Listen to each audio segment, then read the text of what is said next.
O padayon ta nga maghangyo sa Balaang Espiritu sa pag-uban nini atong paghisgot sa pulong sa Dios kay kinahanglan magid nato ang pulong sa Dios mga igsoon nga naagid tay intake sa God's word matag adlaw mga igsoon kung pagkaon na kinahanglan tag 3 times a day mao pod ang pulong sa Dios ato pod kini kinahanglan kay ang pulong sa Dios nagaingon sa Mateo 4:4 nga ang tao dili mabuhi sa pan lamang or pagkaon lamang kundi nagkinahanglan sa kita sa pulong nga gikan sa baba sa Dios, pulong nga naa sa Biblia nga gilamdagan sa Balaang Espiritu. So mga igsoon, ang atong pagahisgutan na gihapon ako nag-series sa ikaduhang Korinto na nato sa 8 bersikulo 1 paingon sa 5 mga igsoon apan sa dili pa ta magpadayon agyangyan akong tanan diha sa pagampo ta. Labing gamahan nga Dios, dalaygon ka sa among mga kinabuhi. Salamat kayo sa imong kadaugan nga imong ihatag namo karong gabion nga na paabot namo ang among mga pagampo. Salamat sa imong paggiya, sa imong pag-uban kanamo mga tanan nga nagkahiusa na sa pagpaabot sa mga pagampo Ginoo. Kani kagabion padayon na magiampo ang imong Balaang Espiritu nga may magatabang, magalamdag, magapalabas sa imong pulong anhi kanamo Ginoo. Himo o Dios nga ang matag usa kanamo mapanalanginan wala kay labyan Ginoo sa matag kaigsunan. Tagay kami kamanasigon, kamaniton sa pagpaminaw nga dili unta kami dadon sa mga katulogon, mga pagduka. Lord, tabangi kami nga maabtikon nga maminaw sa yano nga mensahe nga imong ipaabot uban sa paggiya sa imong Balaang Espiritu God. Sa kinatibukan ikaw among saligan nga magadumala ning tanan ug bisan pa sa among mga internet connection, data connection Ginoo. Salamat sa imong pagabuhaton o Dios. Dalaygon ka sa among mga kinabuhi. Sa ngalan ni Ginoong Hesus. Amen o amen. Okay, ikaduhang Korinto mga igsoon 8:1 paingon sa 5 sa Bisaya version. Gingon nga ni mga igsoon but namo nga masayod kamo sa nahimo sa mga simbahan didto sa Macedonia tungod sa grasya sa Dios. Gisulayan sila pag-ayo, pinaagi sa mga kalisdanan nga ilang gisagubang, apan ang ilang kalipay labihan kadako. Og tungod niini naghingapin ang ilang pagkamahinatagon bisan sila mga kabus kaayo. Sa verse 3 makapamatud ako nga sumala sa ilang maarangan ug labaw pa gani ni ana naghatag sila gikan sa kagalingong kabubuton. Sa verse 4 mihangyo sila kanamo og gani namugos nga tugutan sila sa pagtabang sa katawan sa Dios didto sa Judea ug ang gibuhat nila labaw pa kaayo kaysa among gipaamot. Una sa tanan gitugyan nila ang ilang kagalingon ngadto sa Ginoo ug unya isip pagbuhat sa kabubuton sa Dios gituman usab nila kami. So mo ni mga igsoon ang mensahe sa Dios nga atong pagatukion, paghisgutan niining kagabiyon mga igsoon. So ato ning giuluhan o pagtabang nga giharian sa Dios. Diin gikuha nato kini sa pulong nga na mention dinhi sa verse 5 sa katapusan nga verse atong gibasa na gingon diha ug gibuhat nila labaw pa kaayo kaysa among gipaabot. Una sa tanan gitugyan nila ang ilang kaugalingon ngadto sa Ginoo.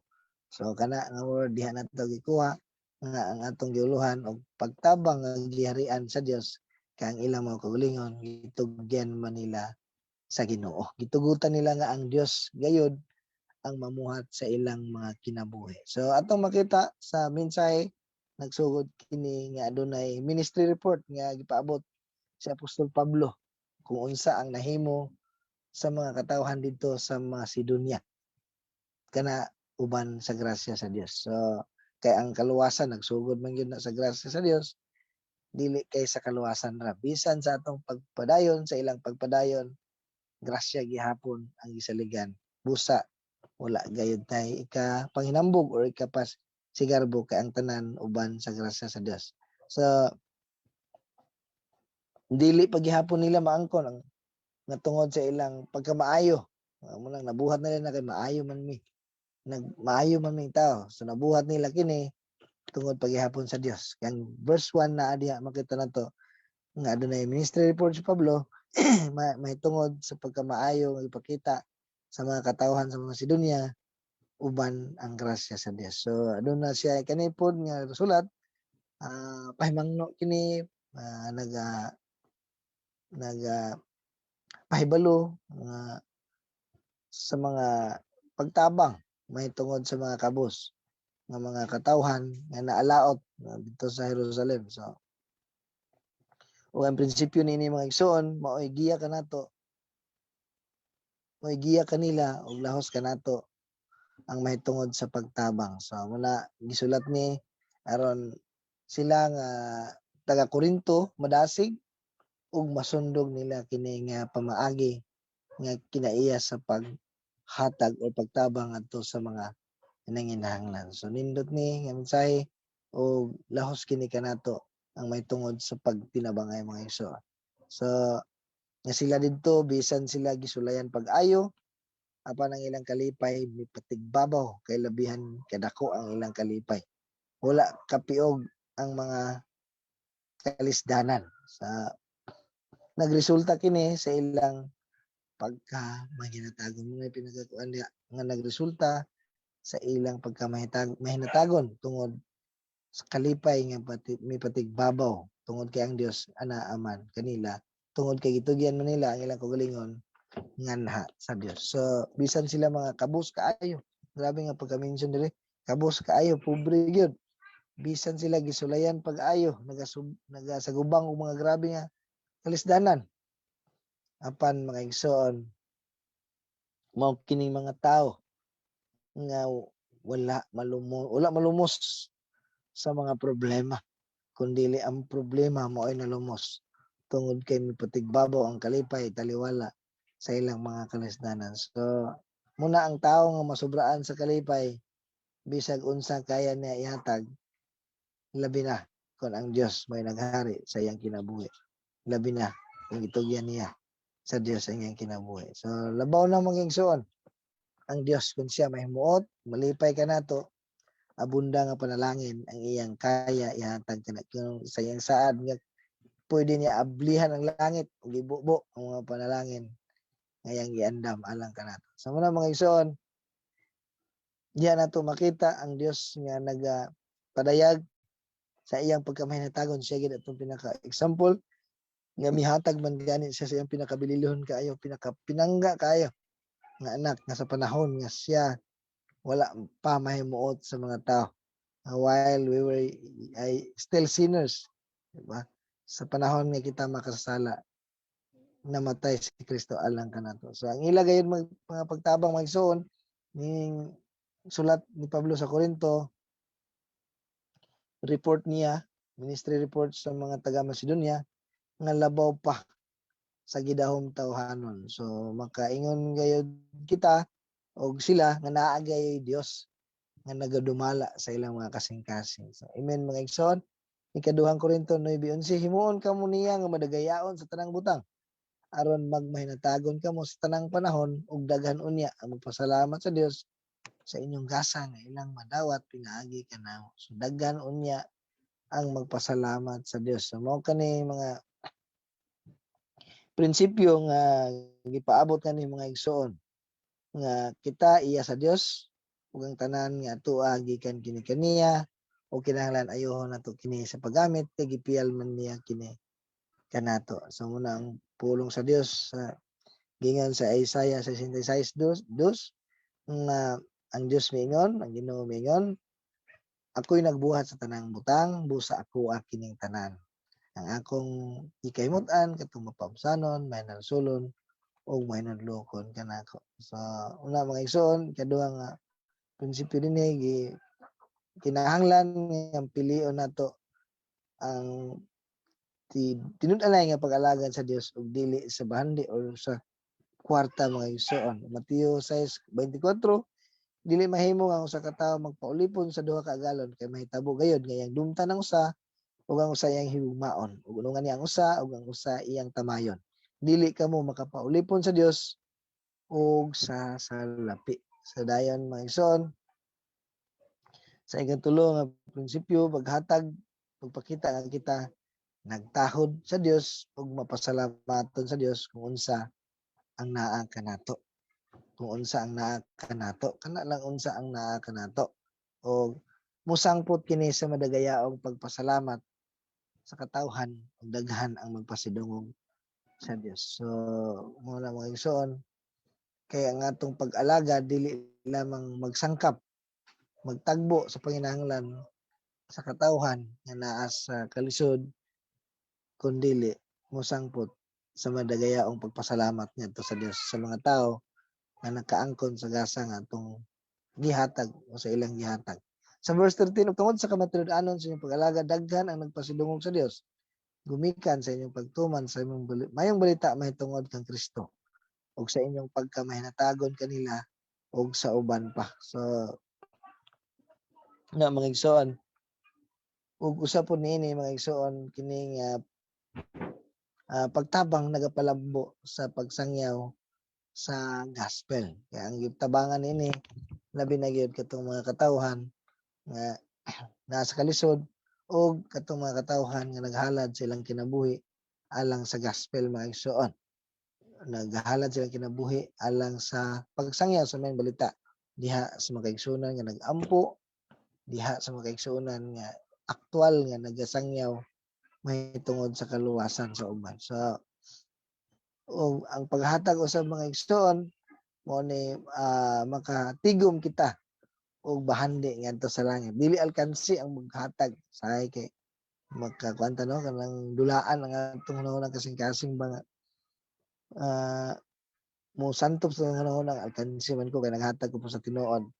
Kung kinasing-kasing atong paghatag malipay ang atong paghatag pagtabang mo kanay nagatigom kita og bahandi ngadto sa langit nga dili pagatayon. So muna mga igsoon, muhatag aron matabangan ang nanginahanglan sa gani sa 1 Corinthians 8:14, dili ko tuyo nga kamo ang mag-antos kawad-on sa uban. Apan sanglit among gaway man kamo nining panahon na makataranganon gayud nga tabangan ninyo kadtong nanginahanglan. Unya kun kamo na usab ang magkinahanglan og sila ang hamugaway, tabangan usab kamo nila sa ingon ana adunay pakig-angay. So ang gisgutan diri about sa hamugaway. Pero ang ganina sa atong gibasa, bisan sila anaa sa kalisod, gipamugos gid nila nga sila motabang sa mga Kristiyano. So how much more nga kita anaa sa kamugaway mga igsoon. Ang pagpaghatag usab pagtabang nagapamatuod sa gugma. Sa verse 24, busa ipakita kanila ang inyong gugma aron ang tanang simbahan masayod nini ug makita nila nga husto kami sa among pagpasigarbo kaninyo. So muna ang pagtabang o wala pod gi pamugos nga unsa ang wala sa imo gayong utangon imong hulamon aron ihatag nimo itabang nimo dili nga na mga igsoon kundi ang gimension sa verse 3 nga sumala sa ilang maarangan or unsa pay labaw ni ana sa naghatag sa ilang kagalingan. So mao man ang gusto sa Dios nga God loves a cheerful giver. So muna malipayon nga sakripisyo man gyud ang paghatag sa dili siya pinugos kundi kinasing-kasing kinaugalingon og labaw sa tanan adunay Dios nga nagahari sa iyang kinabuhi mao nga naghatag siya nga labaw pa sa gidahom. Sa verse 5 sa atong mga sa ikalima ang atong paghatag sa mga tabang or may financial man o panahon diya sa pagpangalagad dili nato limtan nga naa gayoy pag-anihon mga igsoon. Naa gayoy maani.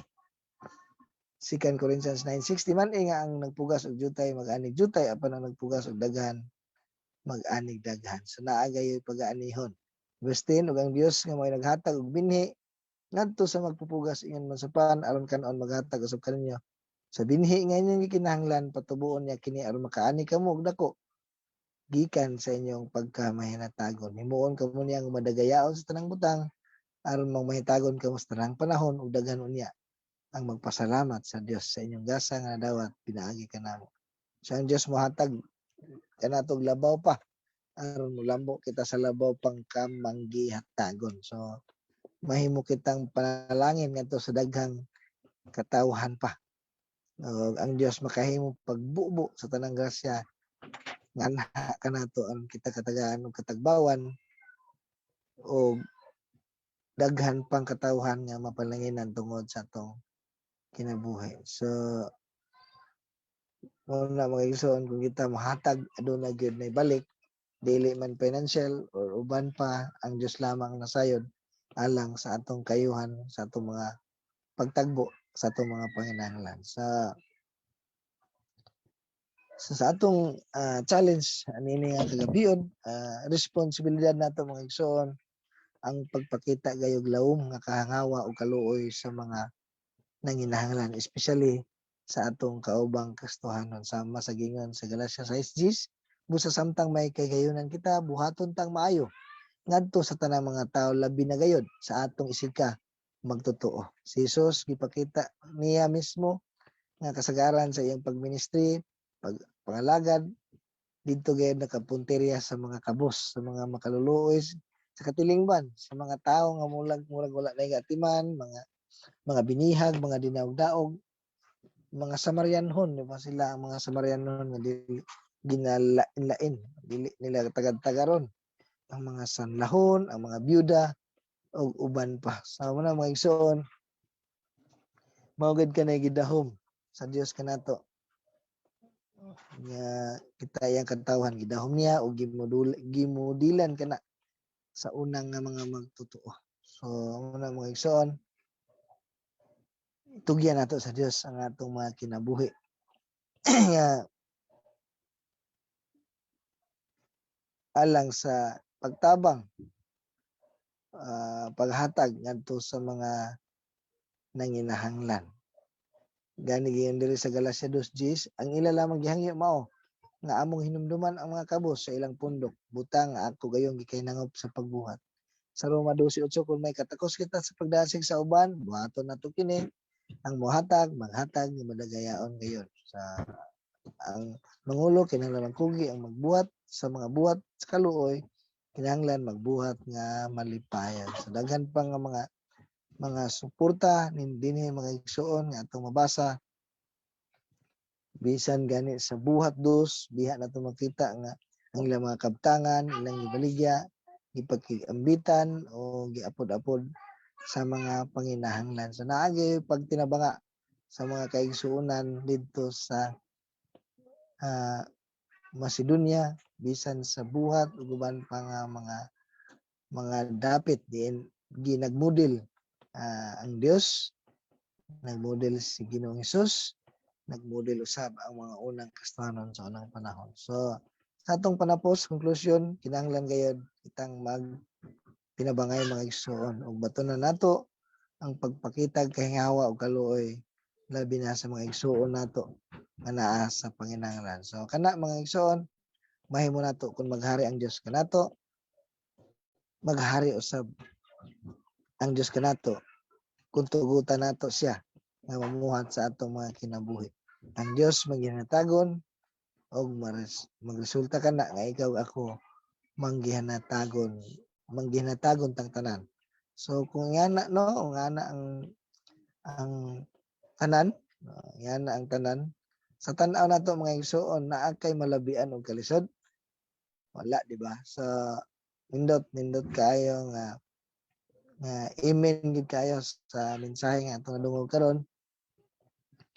Og dugang suporta Mateo 2:39 ay kaduha nga labing importanteng sugo sama sa una, sugo sa Dios.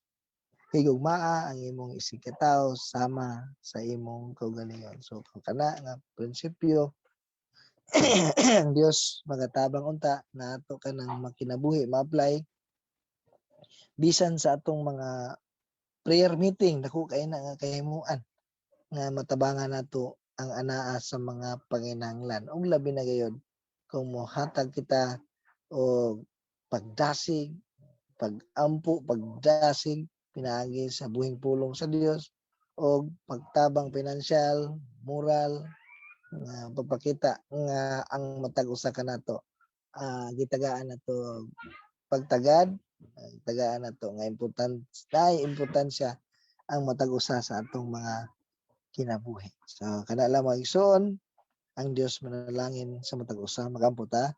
Labing gamahal nga Dios, dalaygon ka sa among kinabuhi. Salamat sa imong buhing pulong nga imong ipaabot karon. Tabangi kami nga ang matag usa kanamo magkinabuhi nga maghinatagon tungod Lord nga masundog namo ang mga Kristohanon sa unang panahon nga ang ilang mga kinabuhi unang-una ilagay yung gitugyan nganha kanimong Ginoo. Tabangi kami nga maupod ka na ang among pagkinabuhi o magresulta sa among pagkamahinatagon o aron Lord walay mga kaigsunan nga malabihan sa ilang mga kalisdanan. Tabangi kami nga mohatag kami sa among mga kinabuhi diha sa pagpangalaga, diha sa pagampo, diha sa pagdasig sa uban, diha sa paghatag unsa man ang mga panginahanglan sa katawhan. Salamat kayo Dios sa imong pagabuhaton dili ka namo mahimo kung wala ang kusog tabang sa imong balaang espiritu. Kini among mga pagampo sa ngalan ni Ginoong Hesus. Amen ug amen.